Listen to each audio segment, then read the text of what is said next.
Johnny Carson stopped The Tonight Show mid-sentence, walked into the audience, and started sobbing over a homeless man holding a cardboard sign. And when security tried to remove him, Johnny said 5 words that froze everyone. More important than any celebrity. March 7th, 1979. Studio One in Burbank, California. Another Monday night taping of The Tonight Show. Johnny was on fire. The jokes were landing. The audience was howling. Ed McMahon was doing his signature laugh. Doc Severinsen and the band were smooth as ever. This was the well-oiled machine that 17 years of late-night television had perfected. Then Johnny saw him. Row M, seat 14. A man in a tattered green coat. His hair was matted, his face weathered beyond what his years should have shown. His hands were shaking as he held up that cardboard sign. The kind you see on freeway off-ramps. The kind most people look away from. But Johnny didn't look away. The audience noticed something was wrong. Johnny had stopped mid-joke. He was staring into the crowd. Ed McMahon leaned forward, concerned. The band stopped playing. The studio went quiet. That uncomfortable silence when something unscripted is happening. 2 security guards were already approaching from either side of the aisle. Standard protocol. Someone disrupting the show gets removed, quietly, efficiently. But Johnny saw them moving. He stepped away from his mark. I walked to the edge of the stage, raised his hand. Wait. Stop. His voice cut through the silence. The guards froze. The cameras swiveled toward the commotion. Bring the cameras to him, Johnny repeated. I want everyone to see this. Fred de Cordova, the executive producer, appeared at stage left, his face a question mark. But Johnny wasn't looking at him. He was looking at the man in row M, and something in Johnny's face had changed. Something had cracked open. The man lowered the sign slightly, as if he couldn't believe what was happening. His eyes, sunken and tired, met Johnny's across the studio. And Johnny recognized something in those eyes. Not the man himself, not yet, but something familiar. Something that made his chest tighten. The audience didn't understand. They'd come for jokes and celebrities and the comfortable rhythm of late-night entertainment. But Johnny was already moving, stepping off the stage, walking into the audience, walking toward a man the world had stopped seeing. Johnny squinted into the lights. The man looked familiar, not celebrity familiar, something deeper, something that made his stomach drop. He was closer now. The cameras followed him. The man with the sign was trembling. His coat was 3 sizes too big. His shoes had holes. But his eyes, those tired eyes, were locked on Johnny with an expression that was part hope, part terror, part shame. Johnny stopped at row M, close enough now to read the sign clearly. Hand-lettered in black marker on cardboard. The words hit Johnny like a physical blow. I helped build this stage. Now I have nothing. I'm sorry for failing. Johnny read it once, twice, 3 times. His face did something complicated. He looked from the sign to the man's face, really looked at him, and something clicked into place. A memory from 17 years ago. A young stagehand showing him the lighting cues, coffee shared during breaks, jokes traded during setup, a kind face that had made those early nervous days easier, and a name Johnny suddenly remembered with perfect clarity. Robert? The word came out barely above a whisper. But the man heard it. His entire body jerked. The sign slipped from his hands and clattered to the floor. Johnny tried again, louder. Robert Hawthorne? The man's face crumpled. Tears started streaming down his weathered cheeks, cutting clean lines through the dirt. Then, in a voice broken by 3 years of not mattering to anyone, he managed 2 words. Do you remember me? Ed McMahon had stood up. He could see Johnny's face, and he knew that look. The audience was completely silent, sensing they were witnessing something they weren't supposed to see. But Johnny didn't care about the cameras anymore. Robert, he said, his voice catching. God, Robert, of course I remember you. You taught me where the lights were. You showed me how this all worked. But who was Robert Hawthorne? And how did a man who'd helped build The Tonight Show end up homeless, holding a sign that said he was sorry for failing? Rewind 24 hours. Robert Hawthorne was sleeping under the Santa Monica Pier, clutching the one possession he'd kept through 3 years on the streets. A crumpled black and white photograph. Protected in a plastic bag, Robert was 52 years old. But he looked 70. That's what 3 years of homelessness does. That's what grief does when you let it consume you completely. Robert hadn't always been invisible. Once upon a time, he'd been somebody. He had a name badge that said National Broadcasting Company, a paycheck, an apartment, a wife named Sarah who made him coffee every morning. Robert had been a stagehand at NBC. I started in 1962. He adjusted the lights, made sure the curtains opened smoothly, fixed things when they broke. And on his first day, a young Johnny Carson had shaken his hand and said, "Thank you for making this place work." The photograph in the plastic bag was from that day, Johnny's hand in his, both of them smiling, both of them young. Robert looked at that photograph every single day. But then came March 7th, 1971. 8 years before this story, Sarah was driving home from her sister's house. A truck ran a red light at Ventura and Laurel Canyon. She passed away instantly. Robert got the call at the studio. He remembered dropping the phone, the sound it made hitting the concrete floor. After that, everything fell apart. Robert blamed himself. He should have driven her. The guilt ate him alive, and he tried to drown it with alcohol. His work suffered. His friends tried to help, but he pushed them away. By 1976, NBC had to let him go. Not because they didn't care, but because he'd stopped showing up, stopped functioning, stopped being Robert. He lost the apartment 6 months later.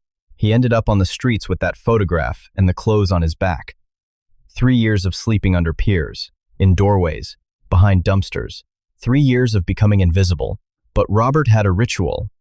Every night at 11:30, he'd find an electronics store with a display window. He'd stand outside and watch The Tonight Show through the glass. He couldn't hear it, but he could see Johnny. It was the only thing that made him feel connected to the person he used to be. March 7th, 1979. 8 years to the day since he lost Sarah. Robert woke up under the pier and made a decision. He was going to NBC. He was going to sit in that audience one last time before he let go completely. He found his old NBC employee badge in his coat pocket. Faded, expired, barely readable. But it was enough. A new security guard saw the badge, saw an old man who looked like he'd once belonged there, and waved him through. Robert walked into Studio One carrying his sign and that photograph. He sat down in row M, seat 14. He didn't know what he was going to do. He just knew he needed to be there, needed to be seen, just once more. Now we return to that moment. Robert sobbing, Johnny standing before him. The entire studio held its breath. Robert was sobbing, unable to stop. His whole body was shaking. This wasn't entertainment. This was something raw and real and painful. Johnny turned to face the stage, his jaw set. He pointed at the production crew. "Bring him up here. Clear the desk. Cancel whatever guest we had booked." Fred de Cordova started to protest, but Johnny cut him off with a look. "This interview is more important than any celebrity I could ever talk to. Robert Hawthorne is coming on The Tonight Show, right now. If this story is touching your heart, hit that subscribe button. You won't want to miss what happens next, and there are more stories like this that need to be told. Subscribe now." Production assistants helped Robert onto the stage. He hadn't showered in a week. His shoes had holes worn through. But Johnny Carson pulled out the guest chair himself. The chair where movie stars and presidents sat, and gestured for Robert to sit down like he was the most important person in the world. Robert lowered himself into the chair slowly, like he was afraid this was all a dream. Johnny sat down across from him. Not at his desk, but in Ed's chair. Closer. He leaned forward, giving Robert his complete attention. "Robert, tell me, what happened to you?" Robert's hands were shaking. He clasped them together. When he spoke, his voice was hoarse. "I had a wife, Sarah. We were married 8 years. She was everything." Johnny nodded. March 7th, 1971. She was driving home from her sister's house. There was an accident. A truck ran a red light. Robert's voice broke. She passed away instantly. The audience gasped softly. This was a man's life. His pain, laid bare on national television. I blamed myself. I should have driven her. The guilt ate me alive. I started drinking, couldn't stop, lost myself in the bottles because I couldn't face the world without her. Johnny's eyes were glistening, but he didn't look away. I worked here at NBC. I was a stagehand. I loved my job, But after Sarah left, I couldn't function, started missing shifts. By 1976, they had to let me go. He paused, because I'd stopped caring about myself. Ed McMahon was openly crying. The camera operators were wiping their eyes. The audience was dead silent. I lost my apartment 6 months later, ended up on the streets. 3 years of being invisible. People look right through you when you're homeless. Like you're not even human anymore. Johnny's jaw was clenched. The studio lights were hot on his face. All he could see was Robert's eyes, gray-blue and desperate. Robert, why tonight? Because today is 8 years since I lost Sarah. 8 years of letting myself disappear. I was ready to just fade away. But then I thought about this place, about when someone like you shook my hand and made me feel like I mattered. His voice cracked. I just wanted you to know I'm sorry for failing. The studio was absolutely silent. 20 million people were watching a man break open his heart. Johnny leaned back, his face set. His voice was thick with emotion, but absolutely certain. Robert, you didn't fail. We failed you, and I'm going to make this right. Right now. Johnny stood up, turned to face camera 1. He looked directly into the lens. Robert Hawthorne helped build The Tonight Show. Without people like Robert, without the stagehands and crew, I don't have a career. None of us do. The audience started to understand. This was Johnny Carson, using his platform for something real. Starting tomorrow, Robert has a job. Not charity, a job. Because he earned it 17 years ago, and the fact that life knocked him down doesn't mean he should stay down. Ed McMahon stood up. He started applauding. Slow at first, then faster. Doc Severinsen joined in. Then the band. Then the audience, rising to their feet. Robert was trying to speak, but the words wouldn't come. Just tears. Endless tears. Johnny held up his hand. He wasn't finished. And until Robert gets back on his feet, he's not spending another night on the street. He's staying in my suite at the Beverly Hills Hotel. It's paid for. He's going there tonight. The audience erupted. People were crying openly. This was humanity at its finest, captured on camera for 20 million witnesses. Johnny pulled out his wallet. He pulled out several bills, walked over to Robert, and pressed them into his trembling hands. Get yourself dinner tonight, Robert. Real dinner. At a restaurant. You deserve that. Robert stared at the money like it was something holy. He looked up at Johnny, and in his eyes was something that hadn't been there in 3 years. Hope. Johnny knelt down beside the chair, eye level with Robert. For 3 seconds, nobody breathed. He pulled Robert into his arms. Gentle but firm. He held Robert like he was someone's brother. Like 3 years of invisibility could be erased with 1 moment of being seen. As he held Robert, Johnny leaned close to his ear and whispered something the cameras couldn't pick up. The audience saw Robert's face when Johnny said it. Saw his expression change from grief to something else. Something like peace. Like forgiveness. Johnny pulled back, then stood up. Ladies and gentlemen, Robert Hawthorne. A man who helped build the greatest show on television. A man who's coming home. The standing ovation lasted 4 minutes. Applause and tears and collective recognition that they'd just witnessed something extraordinary. What Johnny whispered stayed between them. But 60 seconds later, the entire crew would learn something about Johnny that explained everything. The cameras cut to commercial. What happened during those 90 seconds wasn't captured on tape. Johnny didn't move from Robert's side. While commercials played, Johnny stayed right there, one hand on Robert's shoulder. Production assistants started gathering around. The makeup artist brought tissues. A cameraman took off his jacket and draped it over Robert's shoulders. Doc Severinsen came down and shook Robert's hand, telling him welcome back. Johnny was giving instructions quietly but firmly. Get him to the Beverly Hills Hotel tonight, my suite. Get him clothes tomorrow. Get him food. He paused. And get him help. The kind that treats you like a person, not a problem. Fred de Cordova was scribbling notes, making calls. Johnny Carson had just promised something on live television, and now it was Fred's job to make it happen. Someone asked the question everyone was thinking. What did you whisper to him? Johnny looked up, his eyes still wet. He hesitated, then decided these people deserved to know. I told him Sarah would be proud of him for surviving, and now she'd want to be proud of him for living. The crew went silent. That's when they understood. This was personal. Johnny's younger brother, Dick, had struggled with alcoholism for years. Johnny had tried everything to help him. But Dick passed away in 1975, 4 years before this moment. 4 years of Johnny carrying the weight of wondering if he could have done more. Johnny saw Robert, and he saw his brother. He saw a second chance, not to save Dick, but to save someone else's brother. This wasn't performative kindness. This was Johnny trying to heal something inside himself. Drop a comment below and tell us about a time someone made you feel seen when you felt invisible. Or tell us about a time you showed up for someone who needed it most. Your story matters. Robert was sitting straighter now. The transformation was already beginning. His shoulders had pulled back slightly. That look of someone who'd given up was starting to crack, letting something else peek through. Dignity. Purpose. Johnny pulled a pen from his pocket and a piece of paper from the stage manager's clipboard. He wrote something down, folded it, pressed it into Robert's hand. That's my personal phone number. You call that if you need anything. Day or night. 30 seconds later, the stage manager called out. Johnny stood up, straightened his tie. He looked at Robert one more time, nodded, then walked back to his desk. But when the cameras came back and Johnny introduced the next segment, everyone could see something had shifted. Johnny Carson was different, present in a way he hadn't been in years. March 8th, 1979. Robert Hawthorne woke up in a bed for the first time in 3 years. Clean sheets, soft pillows, sunlight streaming through the curtains. He thought it was a dream until he saw the note. Robert, meeting at NBC at noon today.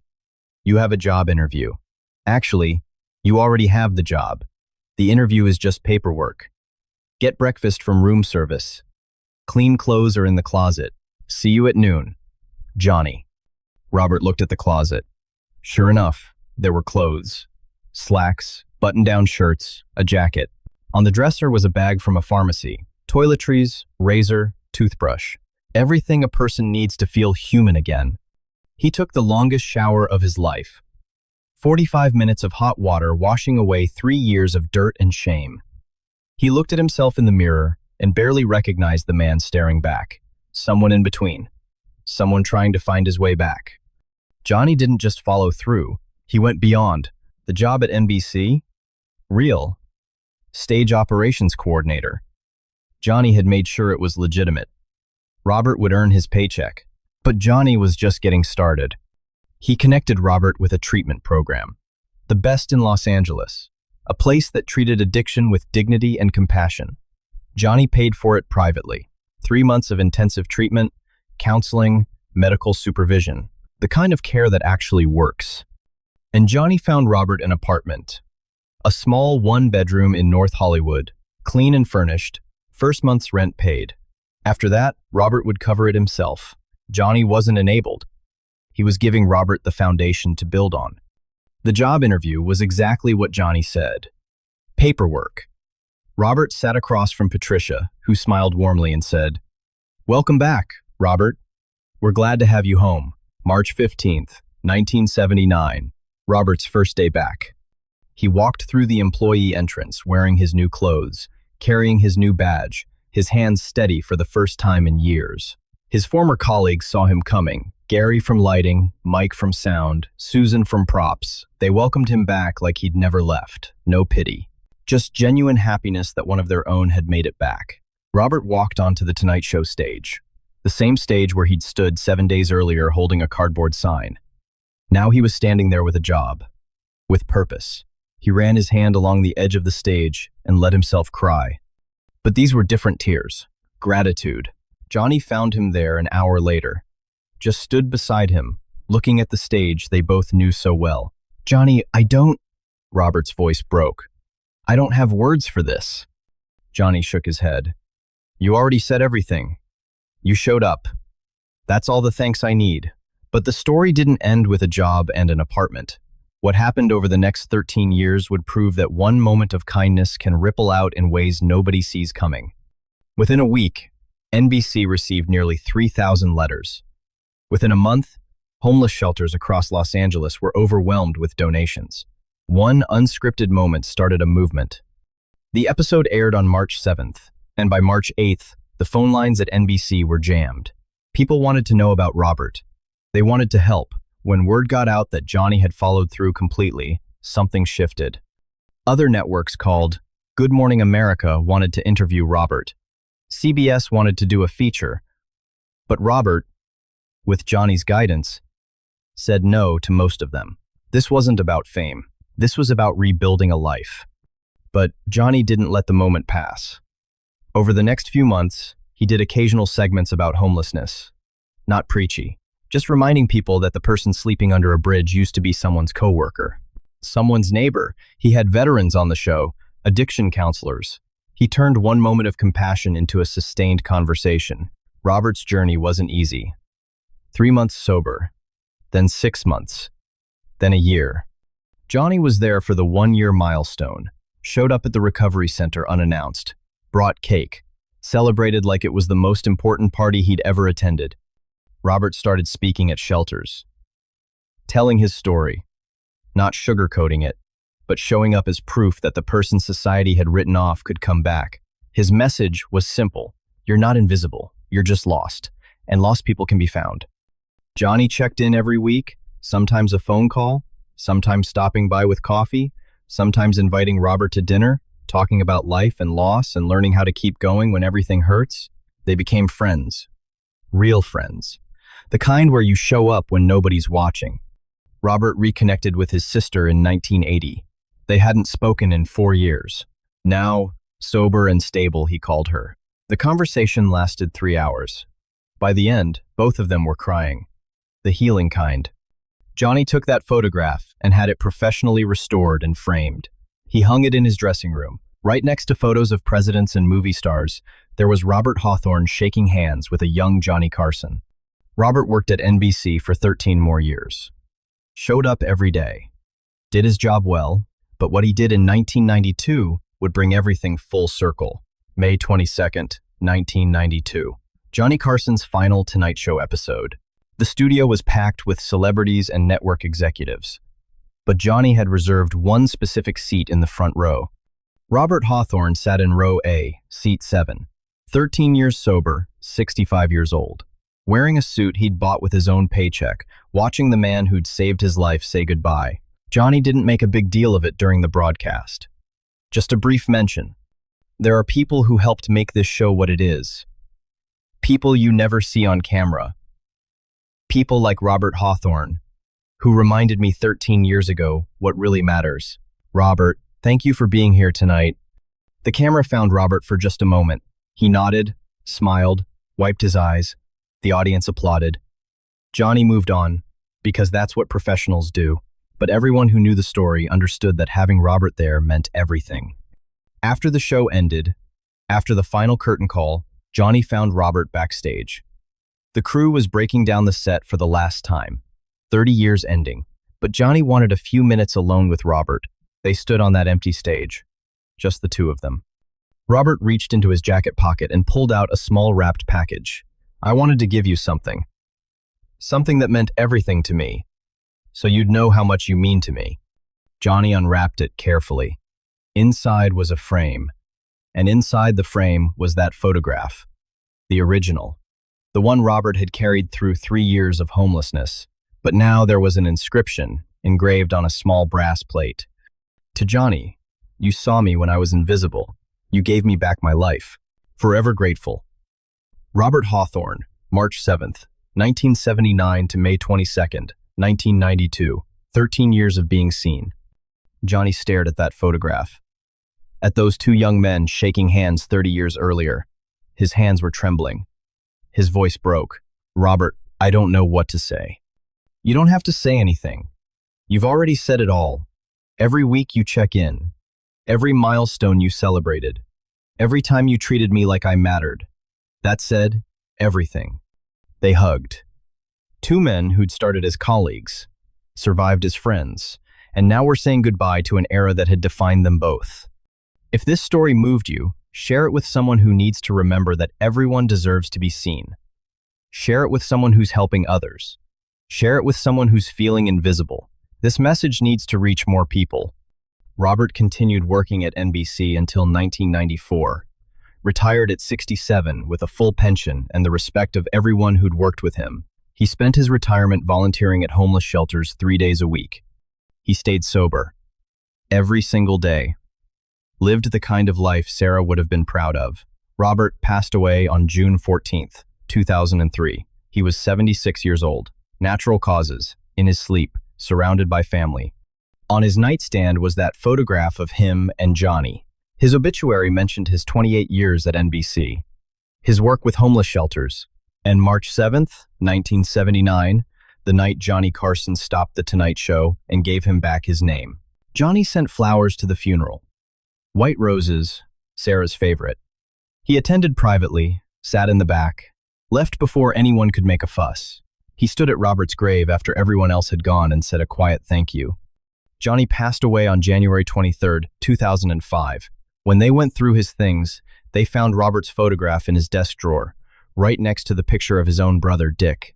Two men he'd tried to save. One who'd made it, one who hadn't. Johnny didn't save Robert. Robert saved himself. He did the hard work of getting sober, showing up every day, rebuilding his life. What Johnny did was give Robert something more valuable than money or a job. He gave him back his dignity. That cardboard sign said, "I'm sorry for failing." Robert thought he'd failed. Failed Sarah. Failed himself. But Johnny looked at that sign and said, "No, you didn't fail. We failed you. We, as a society, failed to see you, failed to remember your name." Johnny stopped everything on live television. I walked into the audience, brought Robert onto that stage where presidents sat, treated him like he mattered more than any celebrity. And in doing that, Johnny sent a message to 20 million people. This man is important. This man deserves to be seen. Years later, in an interview that surfaced after Johnny passed away, someone asked him about that night. Johnny's answer was simple and devastating. "I didn't give Robert a job. I gave him back his name. When you're homeless, people stop seeing you as a person. You become invisible. You lose your name." But Robert was Robert Hawthorne. He had a name. He had a history. He deserved to be remembered. That photograph still exists. His family donated it to the Smithsonian in 2008. It sits in the television history collection, labeled "A Moment of Compassion." People visit it, stand in front of it, read the story, and remember that television, at its best, can change lives. How many Roberts are you walking past today? How many people are standing in your life right now, holding invisible cardboard signs that say, "I helped build this family, this workplace, this community, and now I have nothing. I'm sorry for failing." Robert Hawthorne wasn't special because Johnny Carson helped him. Robert was special because Johnny Carson remembered him. 17 years. 17 years of working behind the scenes, making the lights work, fixing things when they broke, being part of the machine that made television magic. And Johnny remembered. He stopped everything, the monologue, the cameras, the format, the expectations of 20 million viewers, and said, "This man matters more than any celebrity I could interview." You know what's incredible? You have that exact same power. You don't need 20 million viewers. You don't need a television show. You just need to stop, to see, to remember someone's name. Maybe it's your neighbor who you used to wave to, but now you just drive past. Maybe it's that coworker who helped you when you were new and now sits alone at lunch. Maybe it's a friend who's been quiet lately and you've been too busy to ask why. Maybe it's a parent who's aging and feeling invisible. Maybe it's you, maybe you're the one holding the sign, hoping someone will stop and see you. If this story reminded you that being seen can literally save someone's life, subscribe to this channel. We don't just share feel-good stories. We share blueprints for being human. Stories about the moments when someone chose to stop, to see, to remember, and it changed everything. Hit that like button to push this message into the feed of someone who desperately needs to hear it today. And comment below, give us one name. Just one. Whose name are you going to remember today? Whose hand are you going to shake? Whose invisible sign are you going to read? Because here's the truth Robert Hawthorne taught us. You don't save people by being rich or famous or powerful. You save them by seeing them when the world has decided they're invisible, by remembering their name when everyone else has forgotten, by stopping everything and saying, "You matter." That's how we change the world. One Robert at a time.